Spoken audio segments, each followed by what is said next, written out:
Hello, everyone. Welcome to the Ashki Studio and Brown Girl Unscripted podcast. It's your host, Richard Dave, and the founder of Ashki Studio, here with our guest, Kaiya. How are you doing today? Claps all around. Yes. I am doing well, but I am tired. I am tired. I hear it sounds like a car alarm is going off in the background, and honestly, that's the mood. That's the mood. New York City be like. Yeah.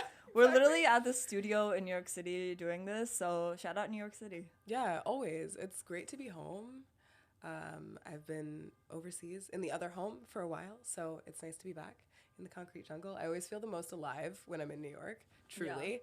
Yeah. I always say I'm a very different person when I'm here, so yeah, it's good. How are you a different person? I am everything about me that is like aggressive and fast-paced and like cutthroat is its full self here. I tend to like scale it back when I'm not in New York because like New York intensity is a different level of intensity. Yeah. That is like you're not going to find that anywhere else in the world. And so when I'm in Georgia or I'm in Europe, I'm definitely not as intense and like hardcore. I am with my people, but like outside not so much. But here it's like 112%. You get the full like iron exterior. Yeah. And I'm my most productive when I'm here. I mean, I love that. Speaking of productivity, what do you do? That is a fantastic segue. Thank you. I do a little bit of everything. I am the CEO and executive director at KAW Management Group, and we specialize in brand amplification and strategic partnership for thought leaders and high achievers. And I am also the founder of The Kitchen. Oh my God. Y'all, she is killing it.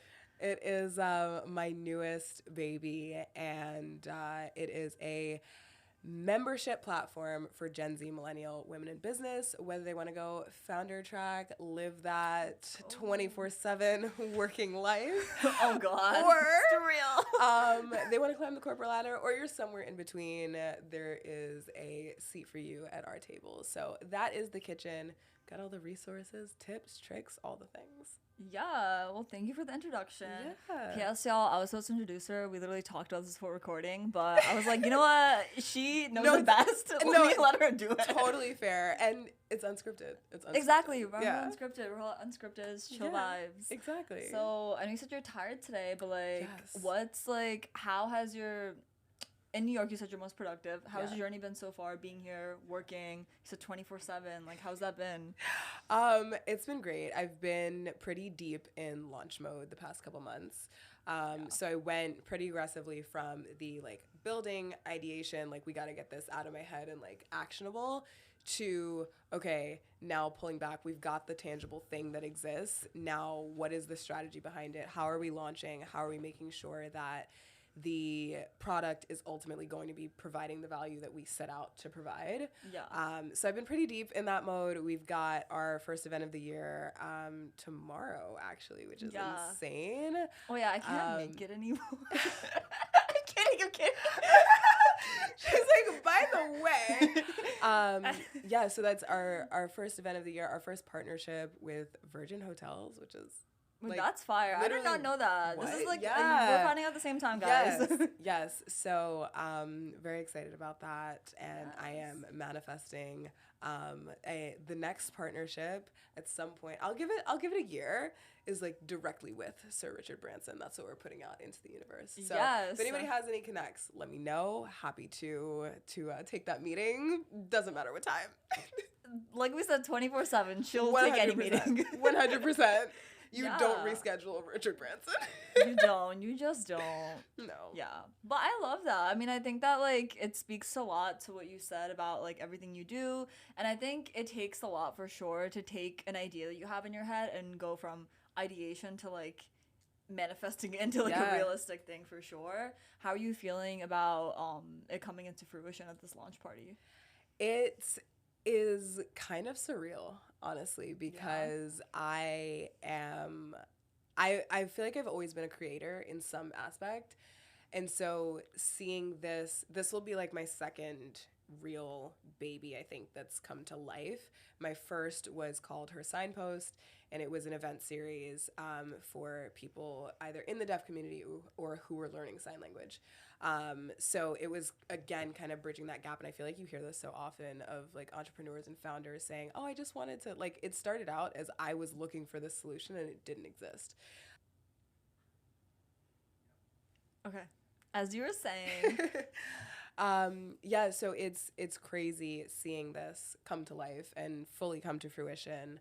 And it hasn't even honestly been a long time coming. Like, I feel like the whole process has probably been maybe 5 months at this point.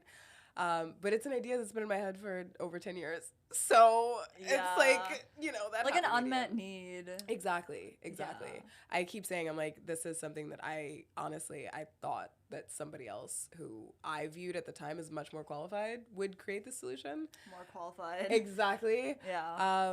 And it still doesn't exist. So, well, it does now. Yeah. But it didn't.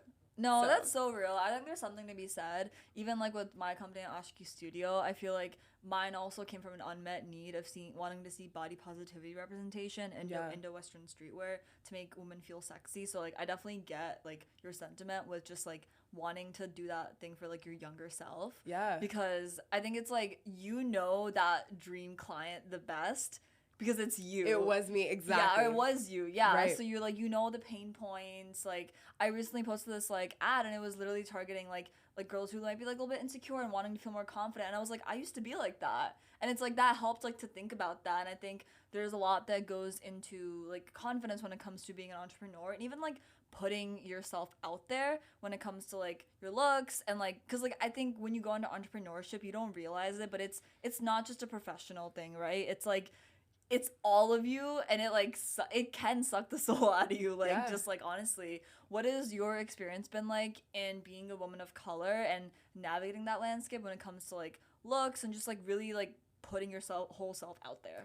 Yeah, it's been really interesting, honestly, and I have to be careful with how I share this, but part of your show and like what drew me to wanting to be a part of this was the transparency, because I have not had this conversation in public. It's something that I've had, like the conversation that I've had with my friends and like women that I'm mentoring or who ask for advice quite a bit, but not like fully out loud.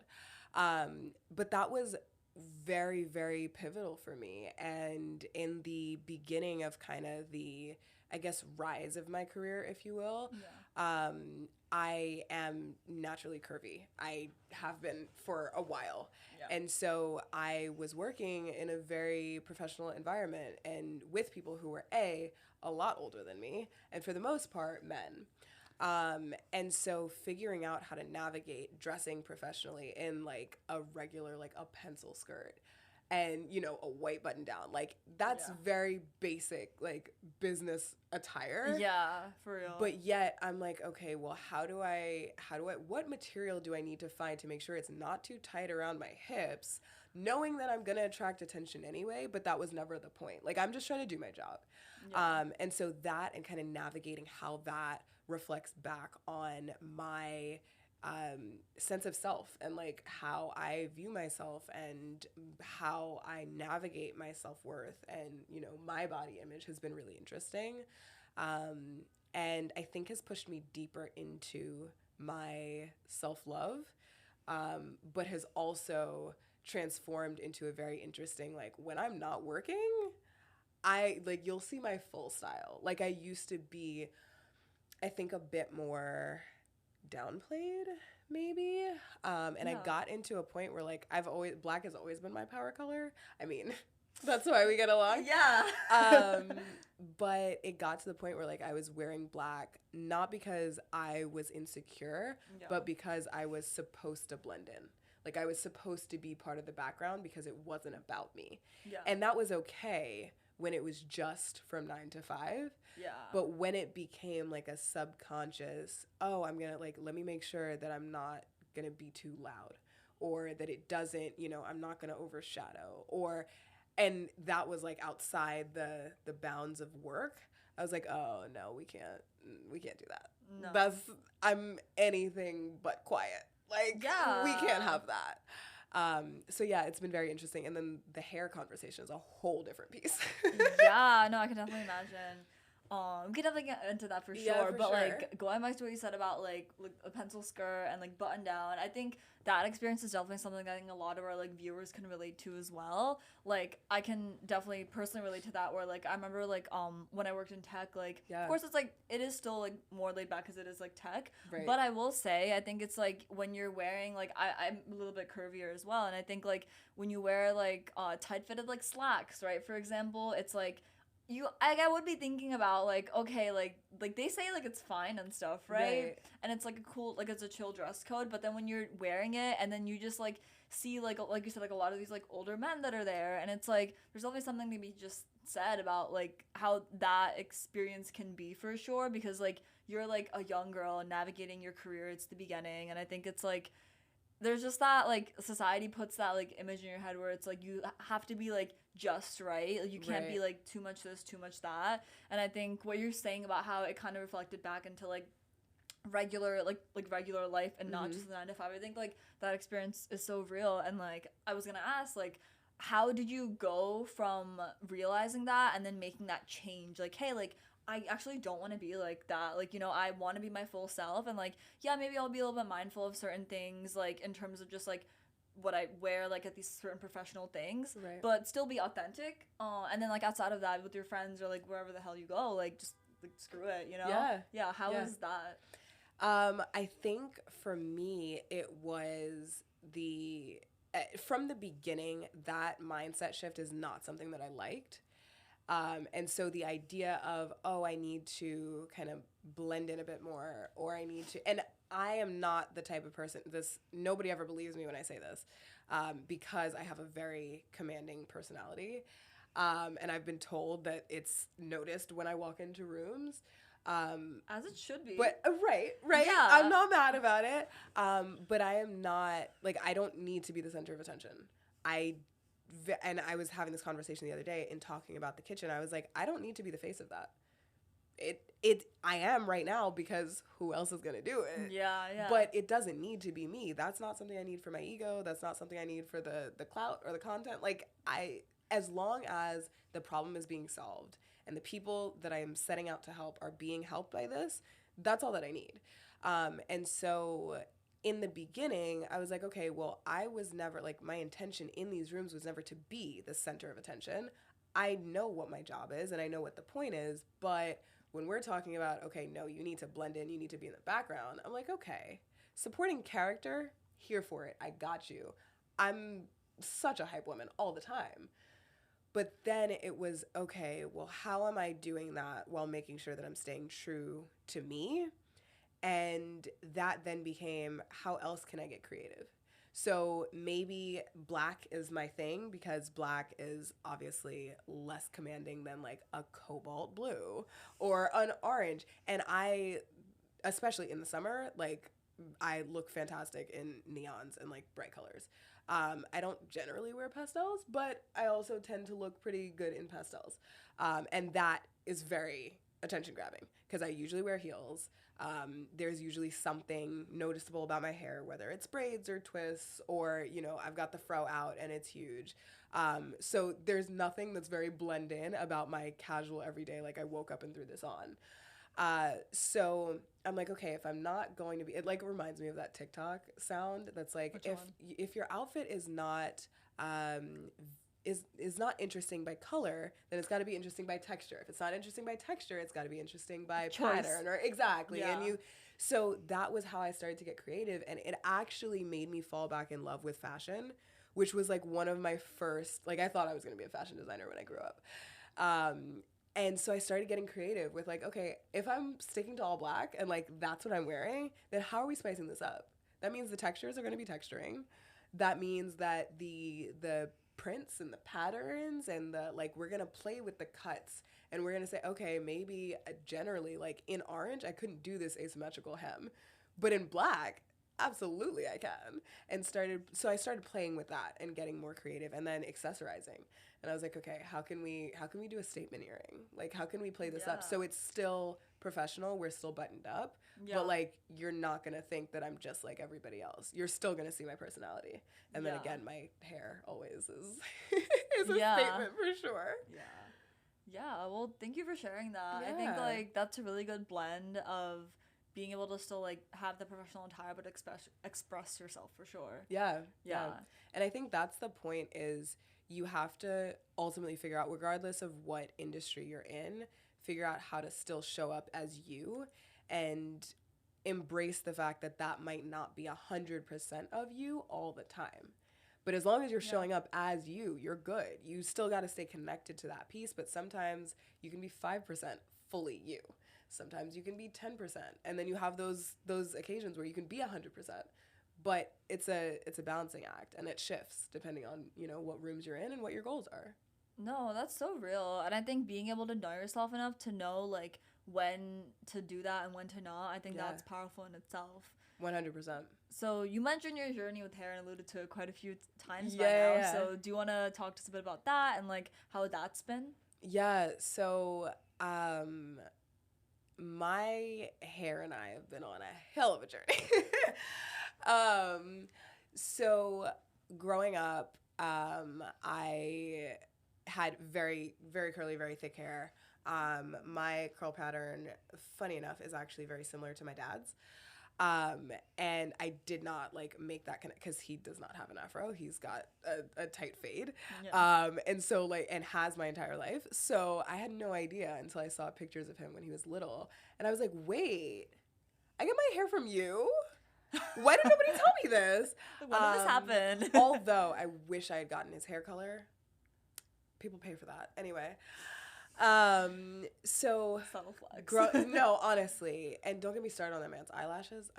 Anyway, he's gonna kill me for mentioning any of this. Shout out Kaiya's dad for watching this. Exactly. And this is a test to see if you actually are supporting the things that I'm doing. Oh my god. Are you actually tuning in? Because you're gonna tell me you listened to this. Now you've got to mention this. You should ask him, be like, did you listen to that episode? If you actually listen to the episode, you've got to send me feedback and say alligator, and then I'll know that you actually listen. Feel free to cut all of that out. So yeah, growing up, hair was a very interesting thing for me because my mom's hair was straight. And I'm trying to think of like, all the women in my life had straightened, permed their hair. And I didn't. And we considered it at one point. And my mom was like, no, I don't think, like, for the health risks. She was like, I'm not, like, as frustrating as it is, as long as it takes to do your hair, we're not about to do that. And I'm like, okay. But we literally bought it. Like, we had the perm box sitting on the counter. And we were like going to do it the next wash day and ended up not doing it. And I actually didn't know it came in a box. I thought like you get it done at a salon. You can. Okay. But usually no. Oh, okay. So yeah, like you go to Sally's and you get reverse shout out to just for you, just for me, just for you, just for me. I think it's just for me. Yeah, so I still have a little PTSD from seeing those boxes, but that's beside the point. Oh God. We're here for you. Yeah, no, honestly. But yeah, so you go to, Sally's and you grab your perm and mix it up and start the process. But I was always, for a very long time, was jealous of the girls that could just like get up and go. And I realize, obviously, as I've gotten older, that that's not exactly how it works. But I still have yet to meet somebody who's not black that can rival the amount of time it takes to do my hair. Wash day for me is minimum 3 hours, start to finish, minimum. And that's ambitious. And my hair is only like 70% dry at that point. So that was like the process on the weekend. So it, bled into socially because I'd be like, oh, can't hang out on Sunday. That's hair washing day. So it was very interesting contrasting that with my white friends who had no idea what that experience was like. And I also used to dance when I was little. So I did ballet. I did hip hop. I can imagine also with ballet. That's a very Exactly. white Exactly. dominated like Yeah, and dance I was in the field. South. So Yeah. yeah. Oh yeah, Atlanta. Yeah. Yeah. So, when recital time would come and they're like, okay, everybody do the high ballerina buns. I'm like, okay, well, here's the thing. My donut's not gonna donut like yours is. Yeah. So that was a very interesting thing to navigate, and I feel like I didn't fully like face it head on and like actually deal with it until I was probably until I burned it off, actually, for being real. Like So straightening it. yeah. So my hair was curly up until I was curly all the time 24/7 until I was probably 12. And then I begged and pleaded and pitched. So side note, people ask me like how I'm so comfortable pitching and selling. It's because I've been doing it literally since I was a baby. So anytime I wanted anything, hang out with friends, get my hair done, nails done, I had to pitch that. That was a full like make a deck situation. Yeah. So yeah, I pitched OG founder. 100%. Yeah. So I pitched it, and my mom was like, all right, we're gonna go to the salon, we'll get your hair done. And it was like the highlight of my life. It was fantastic. I was like, this is a whole new world.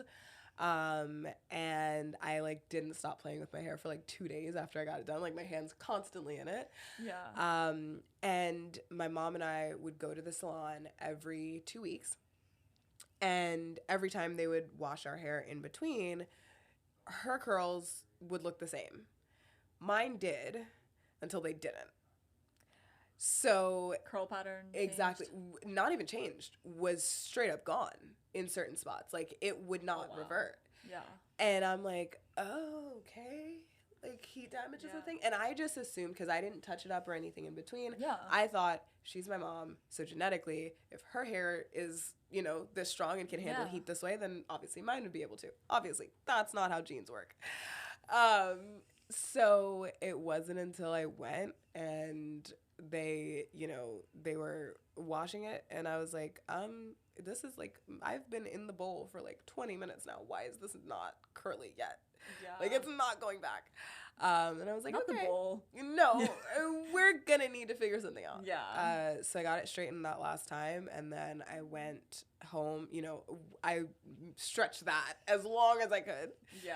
And then went home, washed my hair myself, and I looked in the mirror, and it was literally like here up was still curly, and everything else. And I had super long hair. My hair when I was little, it used to be down to my tailbone. Oh my god. Yeah. So at that point, it had been trimmed, obviously, and started to break off a little bit. So it was like, I want to say like right here. And so from here to like here was all straight. Soaking wet was all straight. Oh, and wow. I was like, so like shoulder to chest. Wow. Yeah. So that was preparing for my 13th birthday, and I cut it all off. So there were pictures of me. I had like a bob pixie cut situation happening. I was pissed. I can imagine, probably the only time I've ever actually cried over my hair. Because I went into the salon thinking that one thing was going to happen and came out like, I actually cannot keep this. Yeah. How many times, like how long were you straightening or like straightening? Was it straightening your hair? Like, okay. Yeah. Like straightening your hair for like how many like of those 2 weeks? Yeah, I think that was consistently for, let's just say, a year, give or take. Yeah. But again, I was like, my aunts do it, my mom's doing it, and like she had gone natural at that point, so her hair wasn't permed. So I'm like, literally, like, this is the same playing field. How could it be possible that like your hair is fine? Like I see your curls are curling. Yeah. Every single time, like every 14 days, we're good. And she's your mom, so it's exactly. Like you'd think, like, So yeah, that was a harsh lesson. And I have since realized, obviously, we have two very different curl patterns. Yeah. Our hair density is very different. Her mineral balance and makeup is very different than mine. And because of that, she still could be straightening her hair with the same frequency. I can't do it. So literally, and I just chopped my hair again, actually, but it was self-inflicted that I burned it off this time. But that's a different thing. So yeah, it's been very, very interesting navigating that. And once I got through that and started to actually learn my curly hair and learn how to take care of it and figure out what my curl pattern was and how I liked styling it and then Yeah. navigating, dude, the comments from, I'm not going to name names because I will get yelled at, but very close female family members. Um, and like I did a roller set one day, and Yeah. my keep in mind the curly hair that was left was still very loose curls. So it wasn't really giving what it needed to give, but like we were working with it. I had not much left else to like cut off while still Yeah. having hair. So I did this roller set, and I was so excited about it. It was the first one that I was like, actually, I kind of hate it, but I hate it significantly less than everything else I've tried. So like we're moving in the right Yeah. direction. And I do my hair, and I'm done, and I'm finished getting ready, and I am passing her in the hallway, and she's like, "So, are you gonna do your hair?" And I was like, "What? It's done. What do you mean?" And I thought she was no, she was dead ass serious. And so it was comments like that, and then I was like, "What do you mean? Like it's done?" And she's like, "Oh, but aren't you gonna like put something in it? Do you want to maybe put it up?" Like, so there was a lot of that to navigate and Yeah. figure out how to like balance while I was obviously learning how to be comfortable with myself, but also like dealing with all the unwanted feedback. Unsolicited feedback. That is too real. Yeah. Yeah. So it's been a journey. It's been a journey for sure. Yeah. Yeah. Oh my God. Well, first off, I'm so sorry that you went through that. That is a lot. And I think that, like, especially what you were like 12, 13 when that happened. Yeah, yeah. That is insane because, like, that is when you're starting puberty, when you're literally just, like, kind of like a fetus, No, like, actually. teenager. I don't even know what you are at that point, but just, Yeah. like, there's a lot happening. And I think that, like, especially with, like, how media portrays, like, what beauty should look like, it's like, I can imagine that played a big role in your decisions back then, for sure. I know it has for me in different ways. So, yeah, I mean, I'm glad you're at a point now where it's not like that, for sure. But, yeah, I think there's something definitely to be said about, like, what you said about the unsolicited feedback. It's like, as you are trying to like navigate being more comfortable with your hair, playing around with it, and like the rollers, for example, it's like that there was like a like there like, was it heated rollers or like without heat? Like no, it was types. without heat. They were, I think it was a perm rod set actually. Okay. Yeah, I think so. Yeah, because the rollers are pretty good for your hair for the most part. Yeah. At least from what I've known. Yeah. Yeah, so I think it's like there's something you said about that where it's like that in I don't want to like use the word misogyny, but internalized something, right? Where it's like I think that can sometimes be like generational, where 100%. it's like one generation had to like try so hard to like fit into like this thing, and like now it's like you feel like you have to, and like you don't have to do it as much, right? Which is why you felt more comfortable, and then it's like kind of that pushback for sure, where it's like, you know, like you're like, yeah, like I like it, and yeah, I think that speaks a lot to like how much messaging there is for how your body should look and like how hair and stuff like that should look, for sure. Especially as a woman of like a Black woman of color, I think. Yeah. How would you say from like then to now, like since that incident especially, like how did you learn to get more comfortable with just like kind of tuning that feedback out? Yeah. And like you only listening to your opinion, because I think a lot of the times, I think many of our viewers want to know too, you know, when it comes to becoming more comfortable with yourself, no matter what age you're at, whether you're 12, 13, literally people in their 40s are still struggling with that. And that's real. If you're watching this and you're struggling with that, like, I hear you, girl. It's okay. Like, you'll get it. And I think that it's a process for sure to like learn to listen to yourself when it comes to like what you see in the mirror, like, oh, like your hair, your body, you know? So in your experience, like what was one thing that really helped you kind of hone into that inner voice, like, hey, like Kaiya, like you're a baddie, and like what I think matters the most, no matter what anyone else says? Yeah, I think for me the one thing would be, and I don't remember where I saw this, and this message was delivered in a bunch of different ways because I didn't see this quote until way later, but the quote is, don't take criticism from people that you wouldn't take advice from. And I was like, that part. Because Yeah. if I'm not going to you for hair advice, what do I care what you think? If I'm not going to you for style advice, then why do I care if you hate my outfit? In my opinion, you can't dress. So, like, make that make Roast. sense. Yeah. And again, like I said, in my opinion, Yeah. 100%, if that's your style, you rock it, boo. But if I'm not going to you to ask how you think I should style something, No, that's real. then I don't care what you think about my fit. Like, Yeah. 100%. So, yeah, I would say that for me has probably been one of the biggest things. And that's something that I carry in a bunch of different areas today. Yeah. Is like, if I'm not going to you, like, if I don't admire where you are in your career, then I'm not going to you for career advice. Or, That's you so know, real. if I don't like the way that you do a certain thing, or I don't like identify that, or whatever it is, I'm not going to ask you your feedback on that, not because I'm going to internalize it. Yeah. So yeah, I think that's huge for sure. We'll go this part Dance out. break. Commercial break. Yes. Brought to you by us. I was going to do a whole ad about, I was going to say, this is Brown Girl Unscripted, brought to you by Ashki Studios. But then you said brought to you by us, so you can run with that if you want. I mean, yeah, you're right. Brought to you by Ashki Studio. Exactly. Here we go. Shameless plug. Okay. Shameless plug, Just exactly. checking time. What time Make sure is we're it? good. Almost 7. Almost 7. Okay, Yeah. let's wrap this up soon. Okay. Well, first off, I totally agree with that advice. I think that definitely career advice, hair advice, anything, I think that's such a real quote to see and like literally have like printed on your vision board. 100%. Just like if you don't want to take advice from someone, don't take criticism from them. And I think that that's something that it's so easy to like not listen to though. Yeah. I'm guilty of doing that myself, where like I've in the past like been like so offended by someone like criticizing me, but I'm like, I wouldn't take advice from them. Like, Right. what are you doing, girl? Right. Like, you know, and I think it's like, that's important to realize. For you, how has it been like actually implementing that advice, especially when you said it came from like other female, like family members, right? It's like people you care about. So it's like, that can kind of be a tricky road to navigate when it's like, it's not like you can just be like, all right, like, screw you. Like, you know, it's not as simple as that. You have love for that person. So what was your methodology for that? Yeah, that is incredibly challenging to navigate.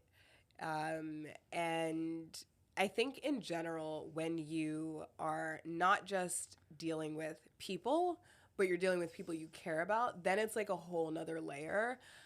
Whether you're dealing with them being jealous or, you know, malicious comments or ignorance, which I feel like is arguably the most dangerous. Yeah. But for me, I think it was just realizing that there are going to be certain people who are in the inner circle, as we call it.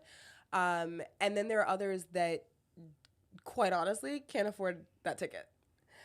And you have to decide for yourself who those people are and what that means and in what circumstances that applies. So it became that, like, hey, my brother and my dad are like the fashion police. And so we go back and forth all the time. And as we've all kind of evolved, we are all very into watches and cars and fashion. And so like, I will even like send them suits, like pictures of suits, and we'll in the group chat we'll be like, hey, what do you think about this? And like dissect it. But in the beginning, it's so much fun. It's the best. They're my personal fashion police. No, honestly. But in the beginning, like we would tease each other all the time. And don't get me wrong, we still do religiously. But things like that, like this sweatshirt, I bought this and I thought it was the sickest thing ever. And I'm literally holding it and I'm like, haha, the boys are going to give me so much crap.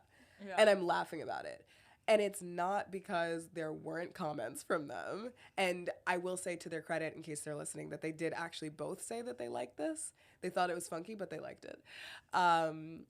But figuring out how to allow the comments that you get, whether they're from the people in your inner circle or not, to just come in, and it's almost like you remove yourself from it. Like you pretend that you are literally just the person behind the screen and you're just looking at it as it comes in and you read it and you're credits. Like, okay, either I like this or I don't. Useful, not useful. If it's not useful, then it just goes right back out. And you don't have to do anything else with it. Yeah. Because there are always going to be people who have things to say every single time. And it's so funny because I saw so many quotes and I would hear people say all the time, oh, you're making it when people are, people are saying things about you, when people are making fun of you, when this, when that. And I was like, yeah, okay, like as if I'd want that. But now sitting in the seat, arguably, I still don't necessarily want it. But yeah, it is 1000% an indicator that you are moving in the right direction. So people are talking about your outfit. That probably means that they're insecure about the fact that they couldn't rock those colors like you did. Preach. Yeah. People are, have things to say about your hair. That's because they're probably internally, they're a little upset that their hair can't do that. Or that they couldn't pull off the bangs like you can. Or, whatever it is. So I think it's a mix of setting up that framework for yourself and visualizing that of like when the feedback comes in, I just look at it, useful, not useful. Doesn't need to be any more colorful or detailed than that in your analysis. And then beyond that, remembering that the negativity that you're receiving is most like, or let me not say that you're receiving. The negativity that is people are trying to deliver, because you don't have to receive it. Trying to deliver. I love that. The bubble's going green.